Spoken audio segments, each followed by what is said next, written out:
Going live, ready?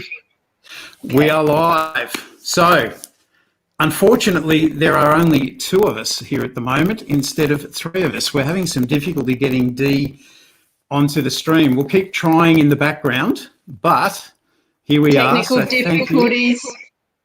As I put in the little comment section, golf swings are much easier than technology. Anyway, thank you for joining us here, Anne. Now let's have a look. My pleasure, Brian. It's exciting. My first ever live YouTube. It's exciting, isn't it? It would be exciting. So we've lost Dee, which is very disappointing. It was meant to be all 3 of us. We've even gone for matching gear because Brian is an honorary pro golf gal for this live stream, and that's only me and not Dee as well. She's struggling to get on at the moment as we speak. But anyway.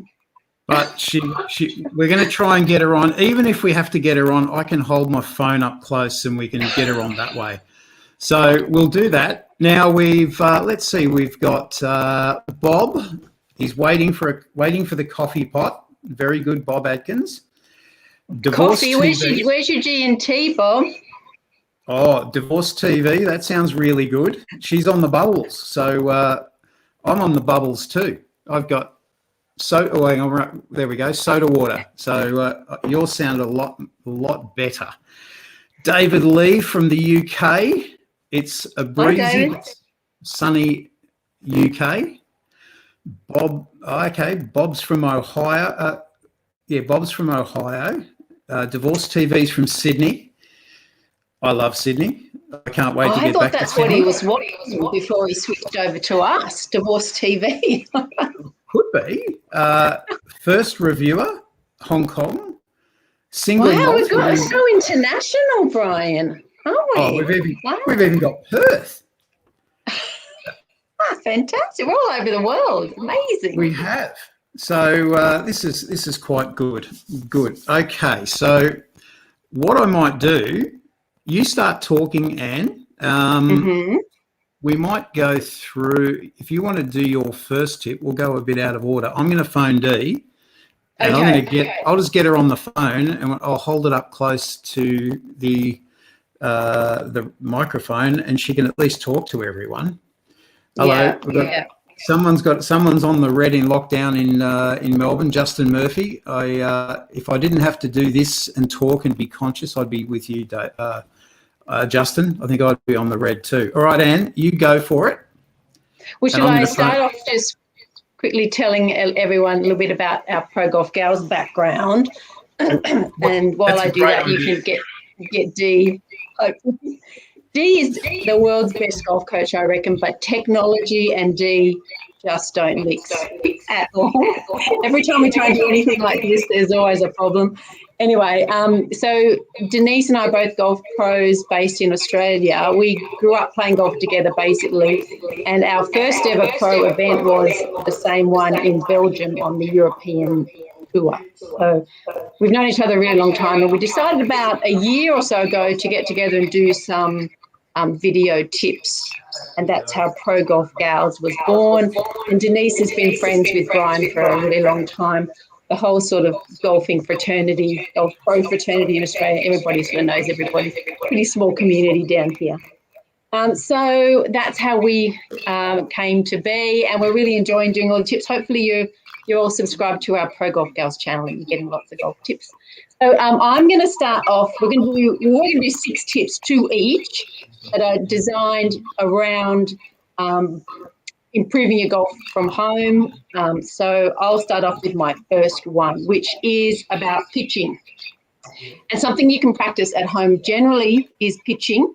I do have a tip that we've got a link to in the description showing you how you can practice any length swing at home in your backyard, no matter how small your backyard is, using sort of clotheslines and blankets and things like that. So that's down there. But with your pitching, especially on your shorter pitching, your chip and runs and your sort of 20 metre, 30 metre, 40 metre pitching shots, the ideal situation is to visualise a landing spot. Now, some people do this automatically and some people don't. Quite often you get so focused on the hole when you're pitching that you end up landing it at the hole, and then, of course, it's going to run all the way over the back. Do you need me to stop talking, Brian? Well, I just want to actually add Denise to the stream. Here we go. We got there. Yay. Fantastic. He's here. I'm only here because of Adita. She got me on, and it was saying, good. It's not your fault. Thank you, Adita. Well done, Adita. We owe you a drink. Yeah. Or You look two. beautiful. Look how well we all match. Now, there's a problem with Brian. apparently there's a problem with my microphone. So can someone tell me how bad is it? Is it really, really bad, or can you put up with it? Someone put a I can comment put on up with anything. Yeah. We'll keep. Welcome anyway, Dee. We've got. Let me just go through. We've got a few people here. We've got Sydney. We've got Perth. We've got James from Scotland. Hello, James. How are you? We've got James. Gary. Singles. JK's drinking single malting Perth. We've got That's Hong nice. Kong. It'd be nice to know what everyone's drinking. That'd be fun. Yes. Have you got a drink, Dee? I think you need one, sweetie. All right. So It's not your fault. we'll go through all that. Someone commented, yep, background noise, no problem. No, can hear you okay. I've got to sort it out. I tried all day, but bear with me. If it gets really bad, I'll do something. We've got Addy Hughes. He's a regular commenter, and he's from Andover in England. So Wow. Is now that we're how all you say it? together. Andover? It's how I say it. Oh. Well, no, It's probably I'm waiting wrong. for someone to answer, but they can't, can they? I've got to get the Well, I can technology answer on right. the text. This is quite good. So Or is I it can, Andover? No, it wouldn't be. well, how would you see it on the screen there now? How would you Andover. pronounce- Yeah, that mate. I was wondering if it was Andover, but it's probably not. It's probably Andover. It's a Did you very like the way nice I just name. did that? It's Philistines that we are down here in Australia. And it was yes. Good. Okay. Now you were midstream there, Yes, and so I'm I'll sorry. finish off my first tip real quick. So I was just saying, quite often when you're pitching, chipping onto the green, if you focus too much on the hole, you end up nearly landing the ball at the hole, and of course then it's going to run over the back. So it's really helpful to work out your landing spot when you're doing your chipping, your pitching, especially around those shorter distances, 20, 30, 40 sort of metre things. So when you're chipping and running, for example, if you're using a 9 or an 8, you're doing a chip and run, you want to land it about a third of the way, run it about 2/3 of the way. That's very generally speaking, because obviously it depends on the speed of the greens and uphill, downhill, all that kind of stuff. Then if you're using a gap wedge or a pitching wedge, then it's going to be about half and half to land the ball. So you can see from this diagram that Brian's popping up on the screen. At the bottom, I think we've got sand wedge. That's sand wedge or lob wedge, 2/3 to carry, 1/3 to roll. So that's when the pin's at the front.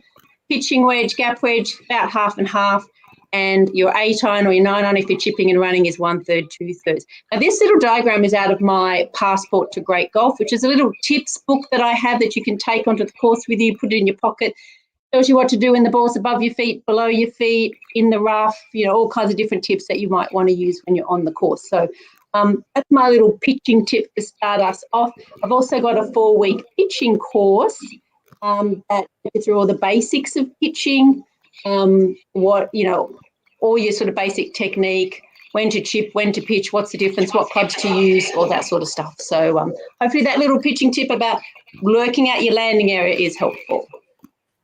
So they'll be able to find that on your website, won't they, Anne? Yes, Passport to Great Golf. There's also a link in the description below to that little book. Excellent. And do you like these little buttons? I've been working on these. These are quite good, actually. And if I click it, let's see, if I go... No, I won't get too clever. I better not. Yeah. Now, you relaxed, Dee? No, but it's all right. It's all right? Okay. Are you ready for your tip, Dee? Which one am I doing? Which one? Tell me.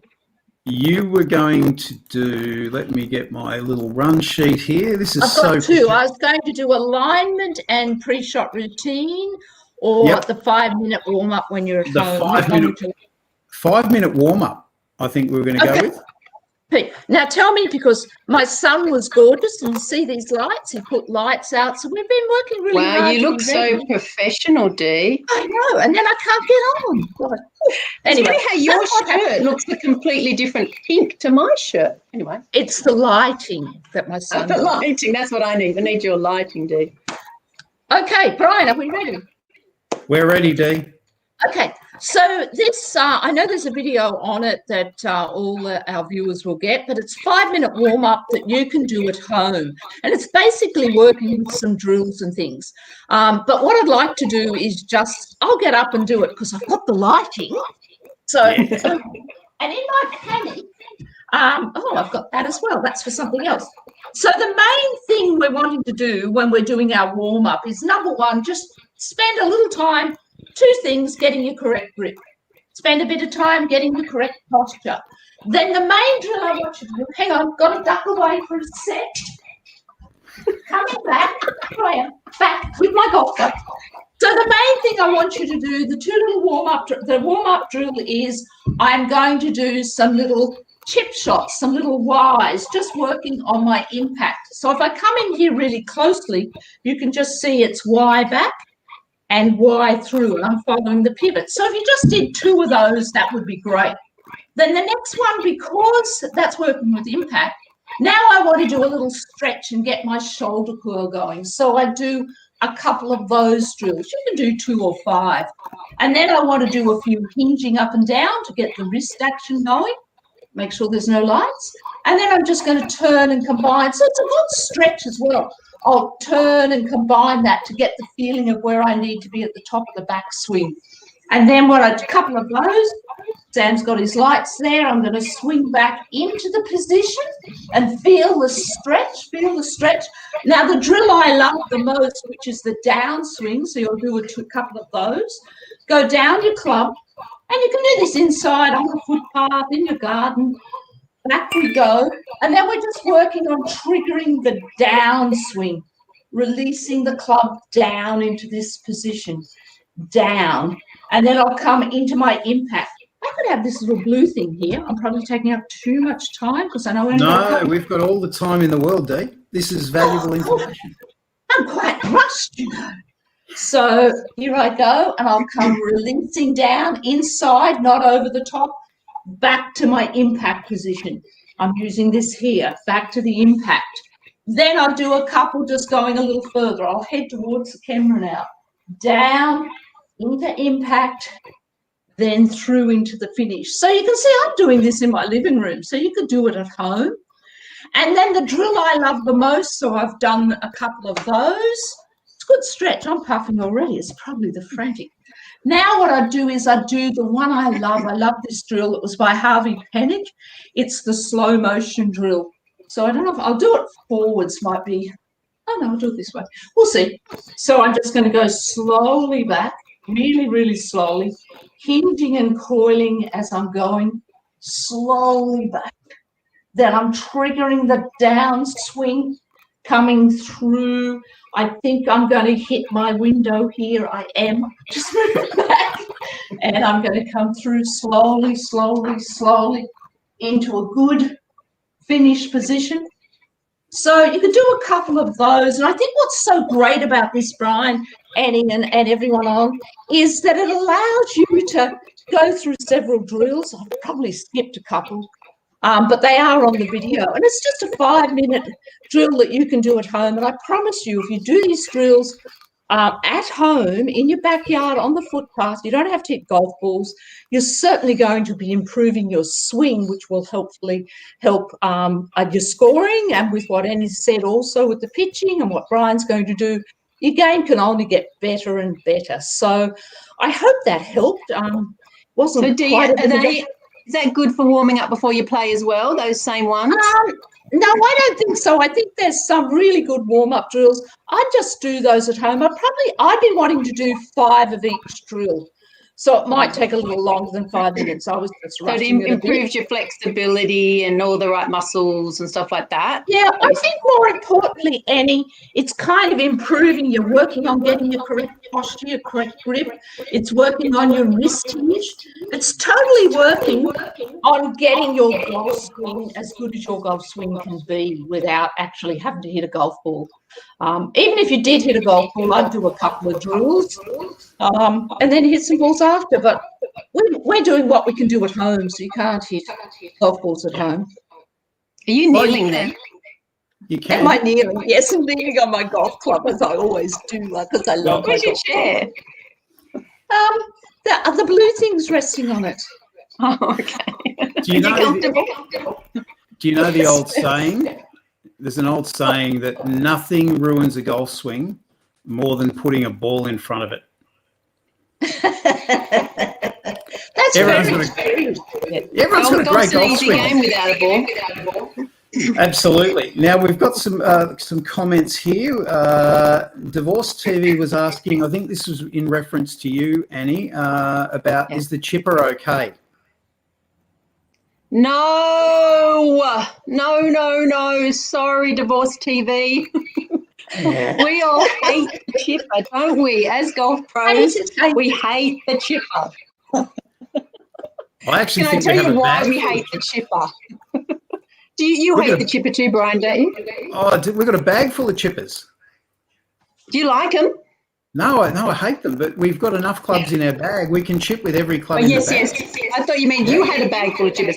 Now, the chipper is a manufacturer's way of selling you an extra club that you don't need, and it's kind of like a putter with an angled face, and you supposedly use it like a putter, and it sort of pops up and runs, and it's very specifically designed for just off the green, where you could probably putt anyway, or you could just use it a time. But the worst thing about the chipper is it's terrible for your technique, and it kind of gets you in this wristy putting action, and people start using it too far away from the green, kills your technique.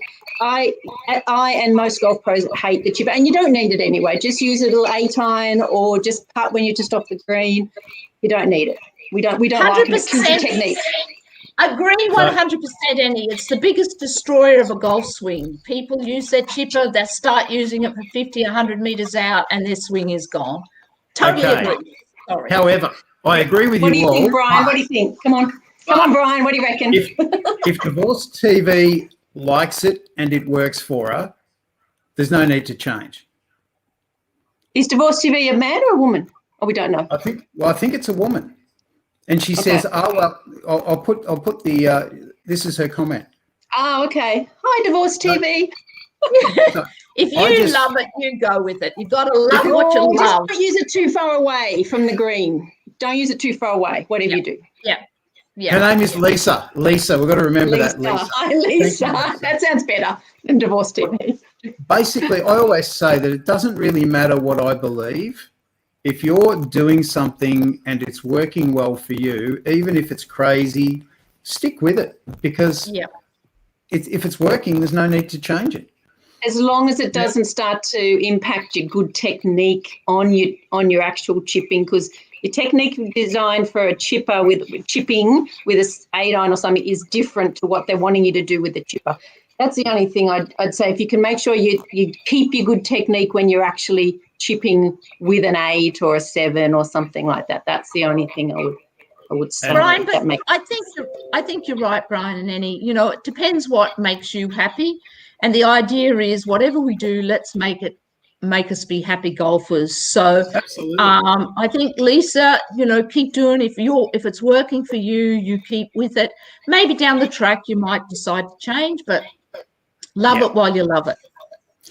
Good. Now, David Lee, he's the big fan of the one-length hybrid to chip with. Anne hates hybrids, David, so we won't ask Anne. We've got a tip.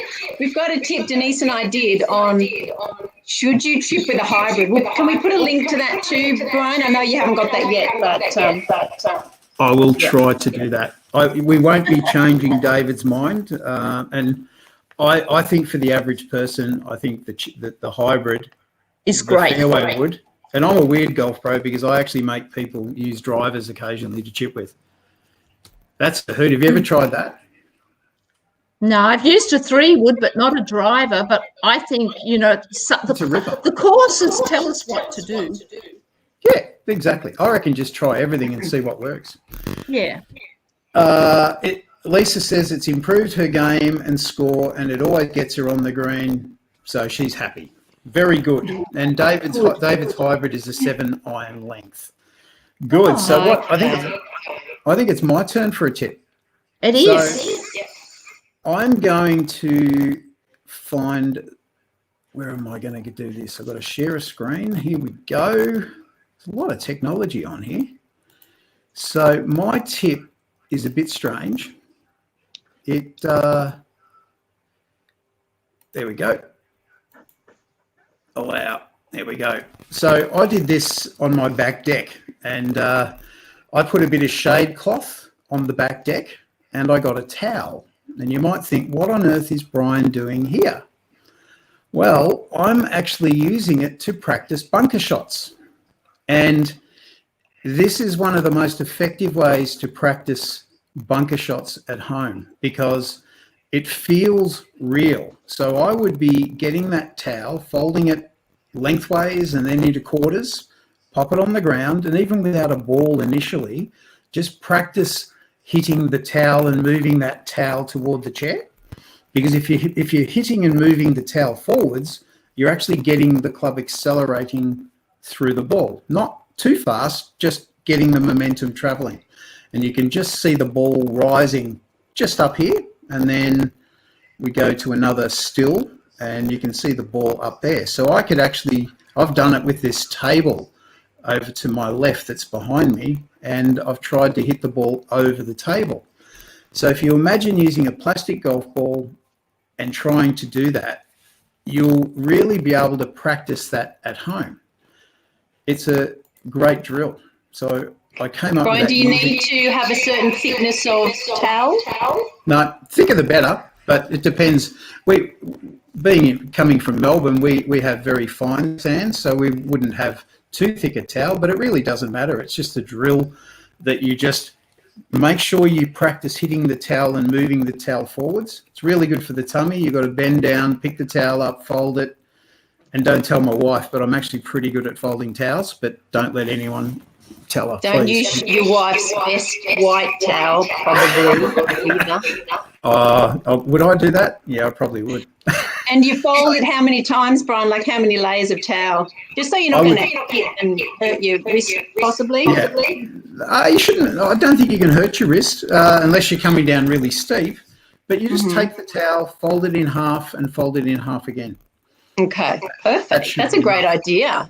It's pretty hard to simulate bunkers, so that's pretty amazing. It's the best one. When I was teaching kids and we had group clinics at Morak, and we had the bunker class due, if it rained, we just grabbed a heap of towels, and I called it my bunker simulator. And it very close to simulating sand. So that's my first tip.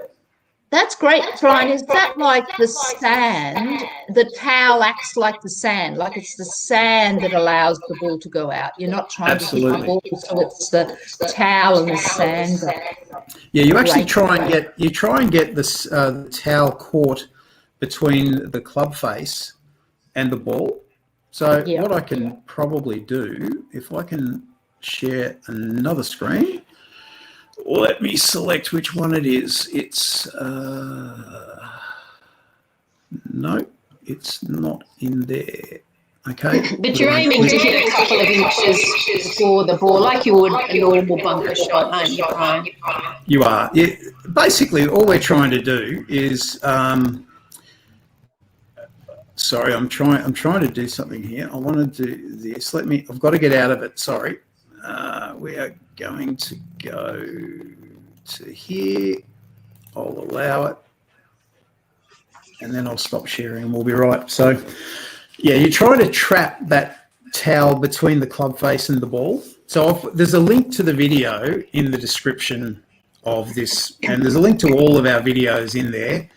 And you'll be able to find it later. I know David's used it. It's already in his locker. He has a great concept of all of the good swing thoughts go into his swing locker. So I really like that one. Justin Murphy, does the towel have to be on a slippery surface? No, it That's doesn't. a good question. You can. I've done it inside. I did it in a dining room at the Challenbar Golf Club in Ararat, in the middle of Victoria. Not many people will know where that is, and so we did it in the dining room. It's sort of a third of the way to Adelaide, going on the Western Highway. So yeah, you can use it in the backyard. You can use it anywhere really. So it's quite a useful drill. And Brian, does the ball fly like a normal bunker shot would if you hit it properly? Does the ball fly like a bunker shot would? Okay. That's absolutely great. It does. Yeah. Now I think Annie, you could be on next again. Yes, I have a mental tip. Have you got that slide? Yeah. Let me get that up for you, Anne. So this is a quote from Nellie Corder, who you all know who she is. She's just won the gold medal at the Olympics. She's world number 1, and she shot a 62 in, I think, was it the second round of the Olympics? Anyway, she's a darn good golfer. And this quote of hers, she says, "Every day is a clean slate. You don't know what's going to happen. You don't know what you're going to shoot, and the best you can do is go in with a good attitude and try your best." So essentially, she's sort of letting go of control of the outcome. And that's a really good mental tip when you play golf. We do try and, want to control the score, and we want to try and control our swing, and all these things we want to control. We're all kind of control freaks, really. Not just in golf, but in a lot of things. But often we take that into our golf, and we sort of wrestle the score and we wrestle ourselves. So really good to try and focus only on what you can control and not what you can't control. So things that you can't control are your score and your swing on that day. Things you can control are pre-shot routine, having a good attitude, being patient, things like that. So instead of going out with the goal of, I'm going to shoot my best score ever today, or I'm going to, whatever it is you're thinking in terms of the score, I'm going to beat my opponent or whatever it might be, better to go out with a goal like, I'm just going to stay patient today, whatever happens. Or if the weather's terrible, or it's raining, or the play is slow, whatever, I'm not going to let it worry me. I'm just going to stay patient, whatever. So those sort of goals, things that you can control, are much more realistic than goals about scoring and things like that. So it's a good little mental tip. And I've got a 4-week mental course that you can grab. There's a link in the description. Talks you through all of the tips that the pros use, the mental tips that they use to stay calm and not get too nervous, and things like that. So have a little look at that. Check that out. Excellent. So what happens if you start double bogey, double bogey, double bogey? Oh, that sounds horrible. How do we get through the next? How do we get ourselves back on track? There's one from left field. We didn't do this in the doesn't it? Like sometimes you start so badly, and all you want to do is just pack everything up and go home, crying all the way. But it's all about staying in the moment and not thinking too far ahead and not thinking too far behind, not worrying about the bad hole you've just had and not stressing about that water carry you've got coming up. So staying in the moment, going through your pre-shot routine, which I talk you through how to do that in my course. And also visualizing your shots is really helpful as well. I talk you through how to do that too. But staying in the moment, not thinking too far ahead or behind is a really great tip if things are going wrong. And same if they're going really well. If sometimes you're having the round of your life and you can blow it at the end, can't you? Because you're overthinking and thinking too far ahead. So staying in the moment is a crucial tip mentally to golf. That's a really good one. Have you started double, Brian? Are you speaking from experience? I have. I remember there was one round when I was at Gisborne Golf Club and I was a kid. This wasn't when I was a golf pro. And I started double bogey, eagle, double bogey, par, eagle. Wow. It was a bizarre two eagles in the first. Yeah. 2 eagles and 3 doubles in the first 6 holes. I was about 15 or something. It was just one of those things. It's I'll never forget that round. But yeah, It's a good story now. It was a mixed bag. But to say the least. Now, Dee, are you ready? Yeah, I was just going to say something about what Annie was saying. I think we've all had experiences where we've started badly or it's not worked well, and we try to get back into the moment. But I know when that's happened to me, I kind of just go, I know this is so corny, but I just go smell the flowers. I'll look at the views. I'll go, hang on. Golf is just like life. It doesn't have to be that serious. It's not the end of the world. And once I stop trying, it just comes back. Do you know what I mean? Like if I panic and go down into that rabbit hole, I am gone. So I think that's why sometimes when you're playing really badly and then you go, oh, forget it now, I just give up. All of a sudden you start playing well again, don't you? For that same reason. Absolutely, Annie. Absolutely. Yeah. I think you've just won a fan. David Lee's just popped this up. He's going to need another locker. These ladies' ideas could tame the Tassie Devil. So, what does that mean? When he's having a bad round, the Tassie Devil comes out. Oh, okay, I see. Yeah. He sounds very interesting, David. You sound very interesting. I'd like to tame a Tassie Devil. He's he's always one of the first people to comment on one of my YouTube videos. Oh, that's great. Although a bit late they come out at midnight in London, so he wakes up the next morning. But big fan. So, hi, David. Okay, so you ready, Dee, for your next tip? Yes. What was it again? So my next tip was a very simple one. So mine are really simple ones on alignment and pre-shot routine. Now, as there is a video, is it in the description, Brian, on the 2 tips I've given? So I think I rushed those last ones quite badly. So the videos will probably do a better job than I'm doing. But I think the most important thing is we can all have really good alignment. It's something like Annie was just talking about, having control. We have control of our alignment. And I think it's probably one of the biggest issues golfers have, that they don't line their body up roughly parallel to the way they're going. Because if you look at it with alignment, this is, if I'm just, even if I'm not playing golf, if I stand here and I swing, my arms sort of always, I just knocked my blue thing over, want to swing parallel to my body. So one of the problems, if I'll put this up here, the blue thing, see how prepared I am? There's the blue thing. So if I'm just standing parallel, I'll kind of swing towards this blue thing. But if I'm lined out here, first I'm going to swing parallel and the ball's going right, and I think, oh my God, what have I done? So then I'm going to start doing anything, an octopus swing, to get back to target, because golf is a target game and we want to get that ball going there. And we don't care what we do to our swing so long as we get the ball going there. So the little drill the tip was, in a pre-shot routine, it's really important, as Annie just said, in a pre-shot routine, to get all your facts. That's what we all do. All good players get all their facts. That is the wind, the lie, the distance, where they don't want to go. That's not negative, because you need to know where the enemy is, so you don't want to go where it's bad. So you know where the bailout zone is. Then you pick your club, and then we always, as Annie said, you stand behind the ball and you visualize your shot. You see what it's doing. You have your practice swing, feeling the shot that's going to give that to you. And then what you do is you line your club face up first, club face first. Then grip, body, posture's great.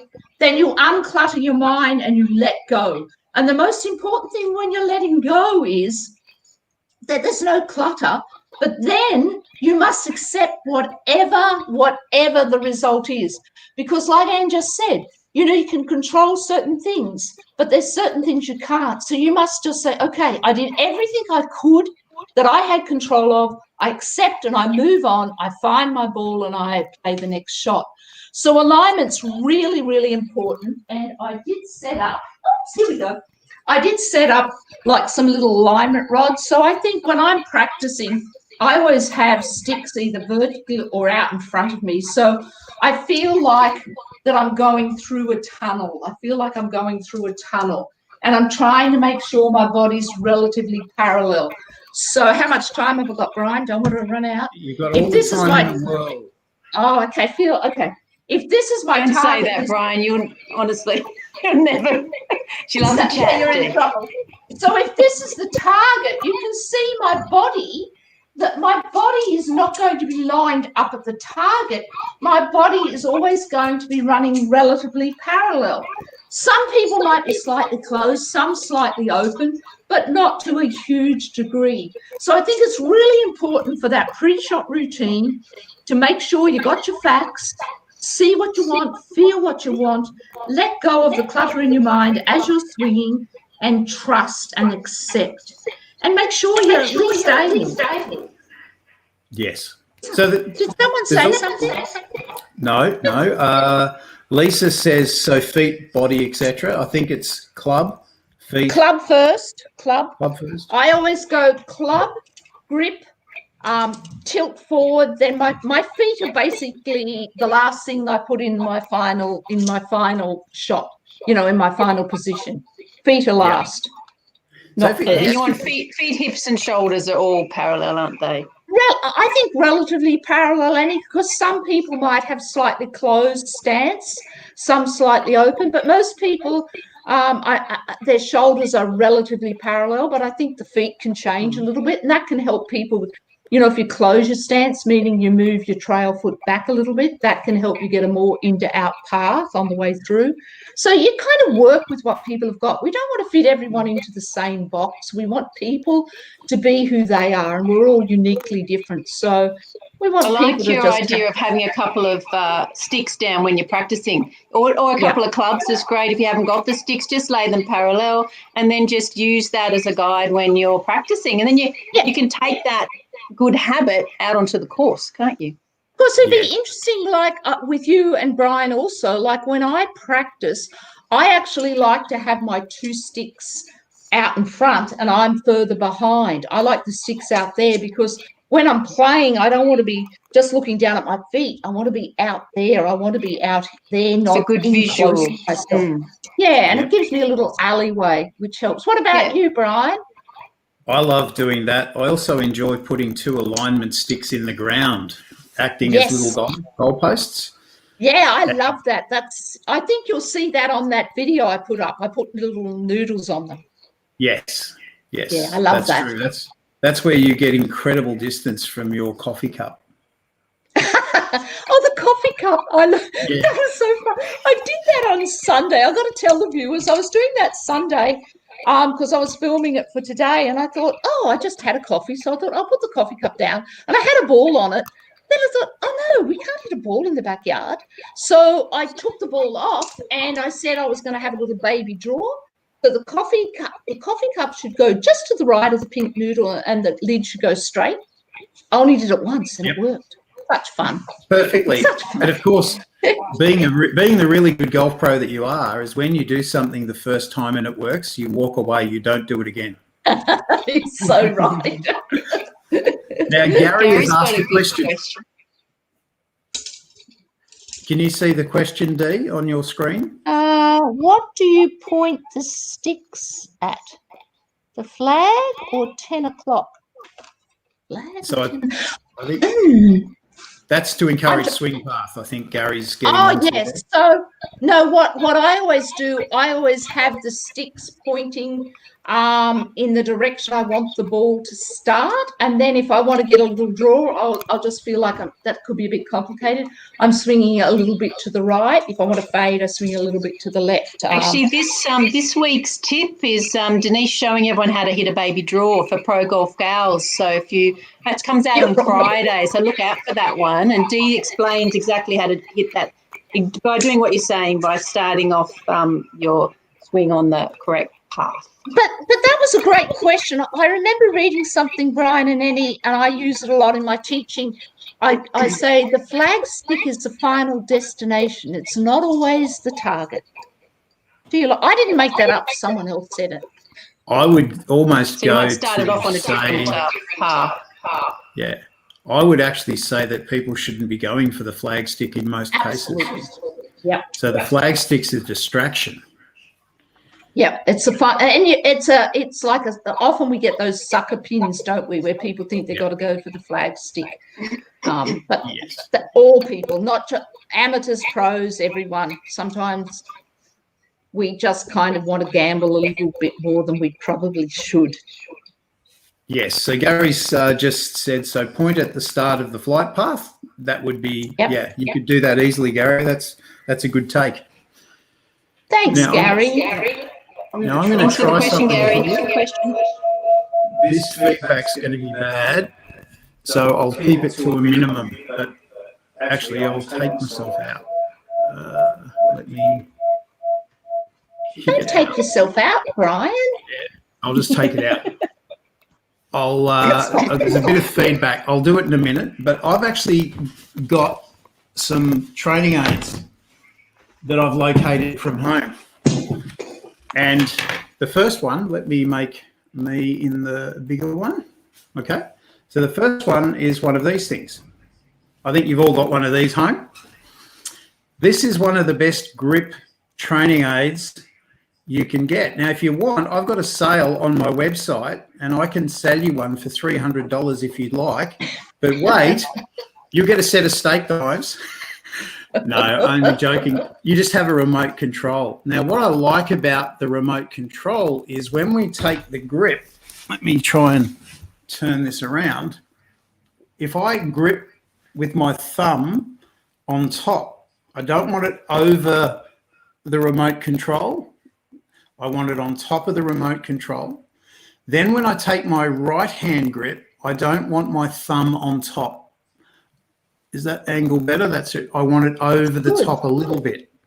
So when you consider the more time we spend at home, we should be picking up a club every day and having a few swings with it and getting used to the grip. You can do it while you're watching the television, but try not to get your right thumb, assuming you're right-handed, to be underneath or on top. We want it over that remote control. So if I do it this way, it's hard to get the camera right. That's it. So I want my left thumb on top there and my right thumb over that way. So that's a really good training aid that I'm sure everyone has several of these lying around the house that you can use. The other training aid is one of these, a coat hanger. So we can actually use the coat hanger to improve our swing path. So if I hold the coat hanger like this, when I swing the coat hanger, I don't want it on that angle. I don't want it on that angle. It's sort of just slightly there pointing at my right shoulder as I do it here. So we can do it on that side. And if I turn around, I can then swing through. And we want it, basically, we don't want it up there. We don't want it that way. We certainly don't want it that way, but it's sort of up around the shoulder. So we're trying to get it to shoulder to shoulder. And that's going to help improve your swing path and your release. Now I'm going to have you, this sound is going to be terrible, but I'm going to do it because I think I need to. One of the best training aids I ever used, I don't actually have a use for anymore. One of those.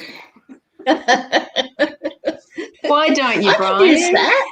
Well, before I had kids, I used to perm my hair. When I was playing on tour, You've got to have a photo of that.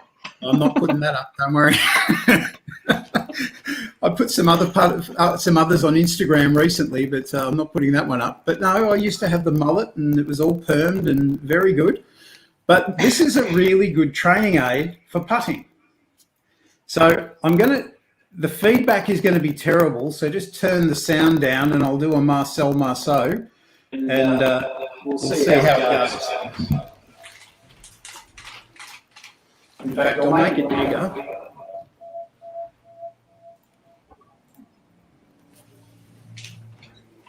So we just get this over my shoulder And I've got to move this further away. Can you all see that? You can. Okay, so we just hold the hairdryer and we start swinging. If I get jerky, it does that. So we just try and get it so it's nice and smooth. It's a really good way of practicing your putting. That echo is driving me insane. That's a good one, Brian, because I think it would take the wristiness out of your putting as well by the look of it. It does. It's a beauty. And the other variation, if you haven't got a hairdryer, is you can, let me make the picture bigger. You can use one of these, just a charging cord. Does the same thing. So as we swing it back nice and smoothly, it stays there. If we get jerky, it's a blur. So good for your tempo. Really good for your tempo. Yeah, and it's the tick-tock. So let's see. We've got some comments here. So David Lee, David's popped up. That was a WWBDM. Now I'm going to have to Google it. No, WWBD is what he normally goes on about, and that's what would Brian do. So it's every shot he plays on the course, he says, what would Brian do? So it's just called WWBD. That's a smart thing to think. That is very smart. What would Brian do? You're going to have to help us out here, David. What on earth is the M? He'll get back to us. He always does. So we'll get back to David. Alex, any g'day, other Alex. questions? It's been Yes. fun to hear Alex what is- people are saying. Alex is praising us for the props, where he's loving the props. And Alex did some of the design. Actually, I better do. Alex is my web guy, and he's done some nice little branding. So let me show you. This is one of the ones that he did. And then They're lovely. yeah, and then Good of course job, Alex. I've done a Maybe putting. we can hire Annie. Yeah, we need Alex has done a someone great like job. that. Very, very professional. And of course, I've done my indoor putting training course, which I filmed in my kitchen during the previous lockdown. So that's now up and running, and people can improve their It putting. includes such great tips as the hairdryer tip. It does. Yeah, the hairdryer does feature there for sure. So anyway, thank you, Alex. Thanks for all that. David has got back to us. No, he did get back to us. He says it's amazing. 11:45, and I'm watching a man putt with a hairdryer. How cool is that? Yeah. We got everything for you, David. I am weird, but that's okay. I'm proud of that. Robert Brussel, English guitarist and singer, who is a good fan, and he's enjoyed that. Who else have we got? Gary likes the props. We're creative, if nothing else. Kosher Cooperative. Hi from Wellington in New Zealand. So hello. Hello to you. Hope you're staying sane at the moment. David said M was a typo. That's good, David. Fantastic. Where? My website. Okay, my website is, let me see if I can do this. It is this one, The Golf Doctor, www.thegolfdoctor.com.au. So we were going to introduce ourselves a little bit, but when we had these technical difficulties, we sort of missed that bit. Annie gave us, I wasn't quite listening, Annie, but you gave your background of how Yes. ProGolfGals came to be. Yes. Yes. Yes. So I started on YouTube 7 years ago. I've been a golf pro for 37 years, and I've been releasing a video every single Monday for the past 7 and almost a half years now. So it's interesting to see it grow. And the thing I like most about YouTube is the connections that you make. Like David, like Robert, there's and Alex, all the people that you meet, and I love it. And I'm a full-time coach. I coach at Morak and I coach at Lang Lang, a little country course about an hour and 20 minutes away from Melbourne. And I really love helping people play better golf. I don't like making swing changes. If I have to, I do. But my preference is, can we get more out of what you've got before we start going down the rabbit hole of swing changes? So my catchphrase is change your score, not your golf swing. And that's pretty much my philosophy. But if someone really wants me to change their golf swing, I'll do it. But I always let them know how hard it is. So it is hard making changes, and not everyone is willing to commit. So that's where I come from. So I think what we can do now is open it up to everyone's questions. I don't think if I missed anyone, no more tips there. I think we're okay. So if anyone's got some questions, fire them at us. Gary said it's adult time, so we can answer any way we want to. So that's good. What sort of questions is he? I'm not sure. I'm going to have a cup of tea. So a cup of tea magically appeared in here. So oh, that's nice. What's the most common thing you see, Dee, day in and day out? If you're going to say what is the most common fault that you see, what would it be? The most common fault I see is an incorrect grip with the top hand, and it just, particularly for women, it destroys their game, it injures them.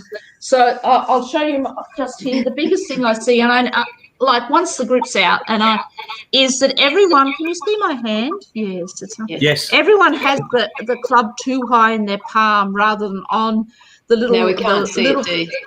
The little finger, yes. So the little finger, the knuckle just above the little fingers where you want it to rest. There's a line there through there. They all tend to have it up in the lifeline up here.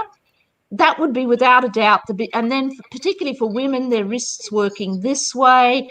They get tennis elbow, the club face closes, they flick it open, they come over the top on the deck. Honestly, it's probably one of the biggest things I see, and it's a shame because people have control over how they place their left hand on the club. It's something we have control over that. So I'm a big believer in sticking to fundamentals. Swing as naturally as you can. Get a good hold of the club for you with your left hand and your right, and have a good posture. And if you haven't got that, everything goes. Yep. No, I think that's it. And there's no. The hardest thing is when you change someone's grip, it just feels so bad. Yeah. It really does feel bad, and we get that. But it's one of the benefits, especially now, seeing, if you are unable to play like some of us in Victoria, like all of us in Victoria at the moment, you can just get a club out and start just getting your right hand on top a little bit more and fixing that left hand up. And you can, when you start back, you'll be used to the grip. It won't feel as bad anymore. Gary's got a great question, but I don't know that we're going to be able to answer it. His question was, when will Comrade Dan lift lockdown? Yeah. Or Gladys. We don't know. We're just going to make the best of what we've got during this time. So we can't answer that one. Gary has asked, what do you aim at when the green is wavy? So is that like for a chipping on sort of question, or would you say sure. that maybe it's a lumpy green? Maybe it's a green with tears. Yeah, so if you're chipping on and the green, it's going to be a little bit like a putt where you'd have to allow for some breaks. I would say if there's a lot of undulations and breaks and you're chipping on, excuse me, then you're going to have to take that into consideration as best you can. The same way you would a long putt, try and look for some break and allow for the slope. Oh, putting. Putting, yes. Oh, well, putting requires imagination, doesn't it? And some aim point. Aim point's very good. I just got that in because I'm aim point certified. What's aim point, Dee? Aim point is a technique you will see a lot of the pros use it, and their caddies use it. They get the read of the green through feeling it in their feet, and there's a whole system you use for putts under 3 feet. Then they're different from 10, 15. But once you get it, it's simple. I love doing these clinics because I say to people, you will not leave this clinic until you have mastered this technique. And you can't say that in a lot of clinics. Mark Sweeney developed aim point. You would have noticed the winner of the British Open was using it. Justin Rose, all the #1 players at one time have used aim point. So you'll see them, they get out on the green and they kind of hover over their lines. So they're feeling what the tilt is in the green. And there's a whole system that helps you get the read. They stick their fingers up. Pro Golf Gals have got a tip, a video tip you can search on YouTube where we explain it all, don't we, Dee? Yeah. You're so good, you're on it. And as soon as you're able to travel, Dee, you're going to come to Melbourne and have a little bit of a holiday, aren't you? I am coming to Melbourne to have a holiday. I'm playing the Sandbelt courses, and we're going to do an aim point clinic. We are. So everyone that's he's coming down as well. Yeah, and then we'll do some Pro Golf Gals video tips with the Golf Doctor, in conjunction with the Golf Doctor. Oh, that's going to be exciting. We'll have to get ready for that. So we've got some more questions here. David, does a shortened driver shaft length help? Who would like to go with that one? Help, so help what? To hit it straighter? Is there a benefit in some people shortening their driver? There could be if they're not getting it in on the course, I think, Brian. If they're not getting it on the course, then a shorter driver would help their differentiation. They won't be so far off, but they're going to lose a bit of distance. Depends what you want to sacrifice. But will they? So it depends if the clubs are being fitted for them or not. Yeah, but a shorter club makes it easier to hit the ball in the middle of the club face. That's true. And the best way to increase your distance is to hit the ball in the middle of the club face more often. So a shorter driver can actually lead to people gaining distance, not a huge amount, but it's because of the average by hitting it in the middle of the stance. And if we think about it, how ridiculous is golf club lengths these days?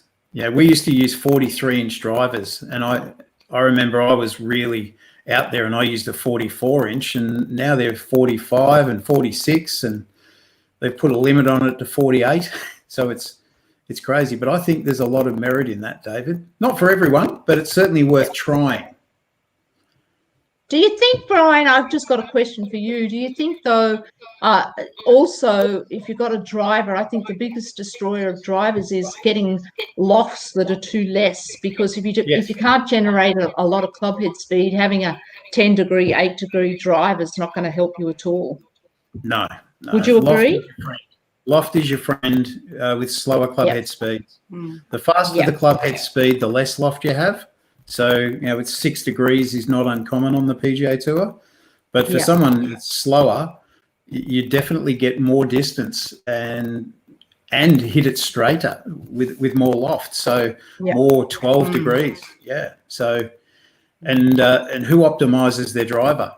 All the drivers you get these days have got fittings that you change all the different heads, but most people just buy it and they never touch it. But you can actually optimize it, and you can really make some nice changes by changing the club face angle, making a little bit more upright, helps you to slice less.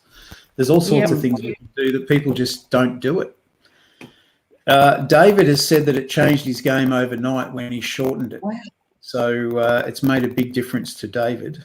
How long was David's driver before he shortened it? Yeah, we need more information, David. Give us more. How did it help so much? You'll give us more while we're waiting for David. I think Lisa's going. If you are going. Hi, Lisa. Hi, Lisa. Thanks for being here. Hi, thanks Lisa. for your questions.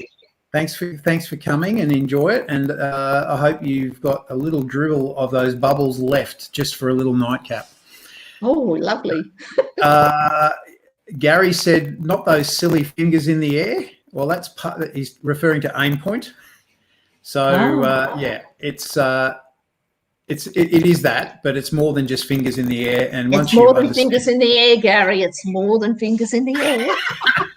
Yeah, so you'll have to come along. You want to be careful saying that. You get Dee giving you her fingers in the air. Yeah. So David's got back to us and said he had a standard length driver. So I'm going to assume that was about 45, and he's reduced it. Pretty long. Yeah. So, and that's lofts have gone crazy. I mean, in over the past few months, I've actually got my old set of golf clubs I used to use when I was playing back in the 86, 87, around there. So it's a set of McGregor colour chromes. But the funny thing is that a pitching wedge in that set is the same as an 8-iron. Yeah. In the current, it's just lofts have gone crazy. That's and true. What we used to refer to as a 2-iron is now almost a 6-iron. Yeah. I know, it's ridiculous, isn't it? Is that just the companies wanting people to think they're hitting it further, and then they've got to put more wedges in, and I don't know. Silly. Yeah. Yep. Now, Gary Grace, and hello, Gary. Hi, Gary. Anne's very first tip with a level green, try and land the ball about a third of the distance from the hole. At the same time, I've always tried to land it on the green, not the surround. Yeah, you're on the right track there, I think. Yeah, what do you think? Ideally, yes. Well if your done, one Gary. distance is just off the green, then and it's fairly closely mown, that's okay as well. It does depend on the grass. If it's too thick, you want to obviously avoid that. You might have to toss something up a little bit further, use a bit more loft if you need to, so to stop a bit quicker. Yeah, ideally landing the ball on the green for your bounce is the best. Yeah, I think that's quite a good one. Now we'll go back to, I saw another comment there. David said he had 3/4 of an inch cut off, and that's made all the difference. I'd like to know what it means makes all the difference in terms of, is it straighter or I think better connection? You know, they're saying it's improving so much. I'd like to know a bit more. Okay, so get back to us, David. I'm pretty sure it's hitting more fairways. But that's he will get back to us. Now, there's a question here. From Sandro. Need to buy a new sand wedge. What would you recommend for bounce on the sandbelt courses in Melbourne? Well, this is, do you mind if I jump in here? No, please do, Brian. This is a subject very dear to my heart. I'm going to write my answer down, Brian, to see if I'm the same as you.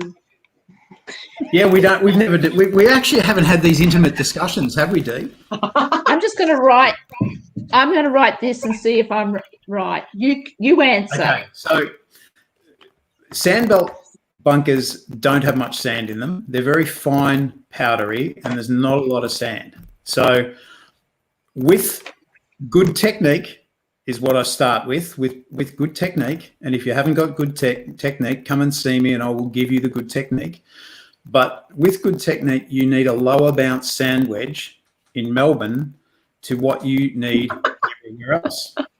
Let's see if we can see what Dee's popped up. What did you write?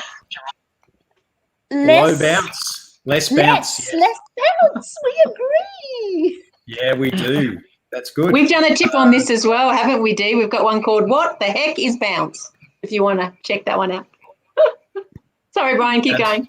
So when I fit people for clubs, it's not just a case of getting the right length and the right lie angle and the right shaft. It's also about fitting their gaps in their bag. So anyone that's on the stream here that's had a fitting from me, it's very important that you get the right lie angle for the sand wedge, because most people don't realise that the lie angle in the most lofted sand wedge is probably going to be 2 degrees flatter than their standard loft on their irons, because it's a different technique, and it makes a difference when you've got the right lie angle. But bounce is important, so I'd be looking at around about a 6 degree bounce, 6, 7, 8, but I wouldn't really be going much higher than 8. If you do, you've then got to get a different grind, so you've got some heel relief. But one of the biggest mistakes people make, I think, is they open the club face up And one of the worst things you can do in Melbourne is open the club face up, because as soon as you open the club face, effectively you're creating more bounce on the club, and you don't need more bounce in Melbourne. You need less bounce.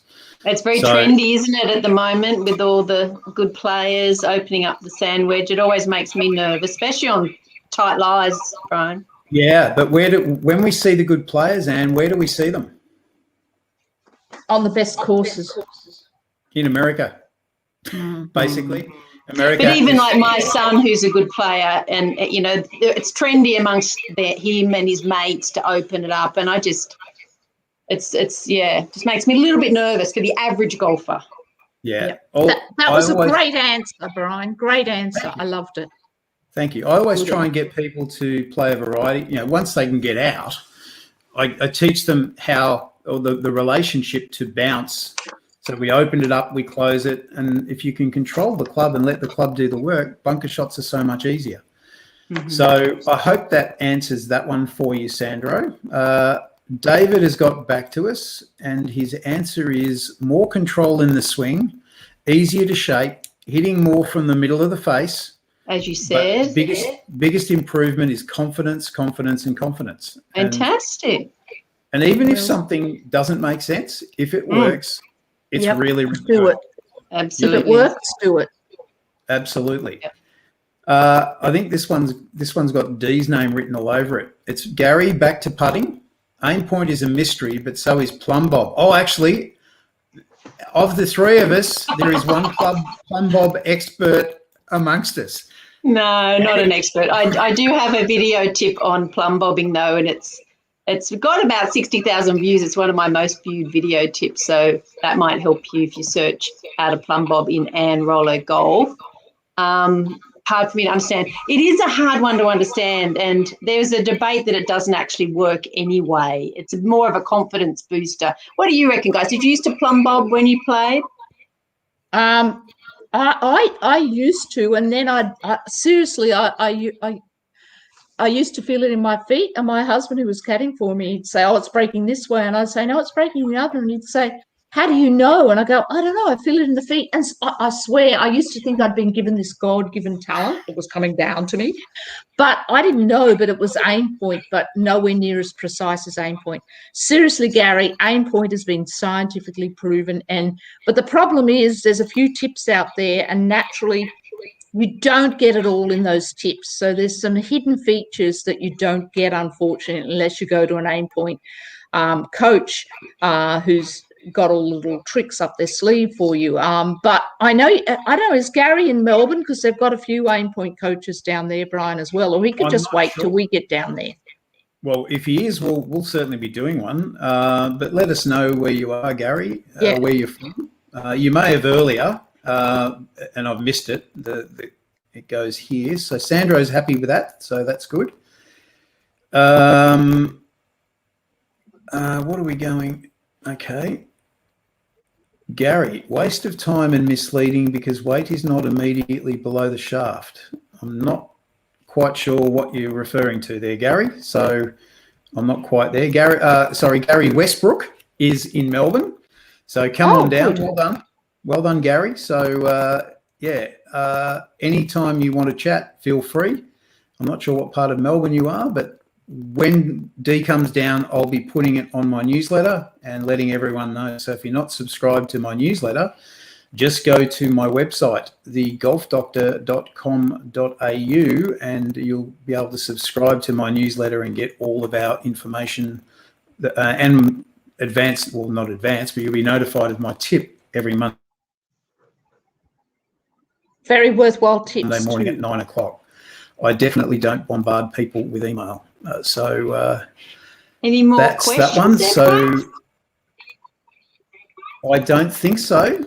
So we'll give everyone another 30 seconds to give us another one. Though. I hope people have enjoyed us our first ever YouTube live.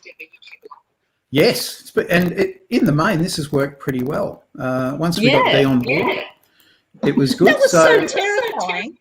Oh, it was, and we actually got there early as well to do it. So I know.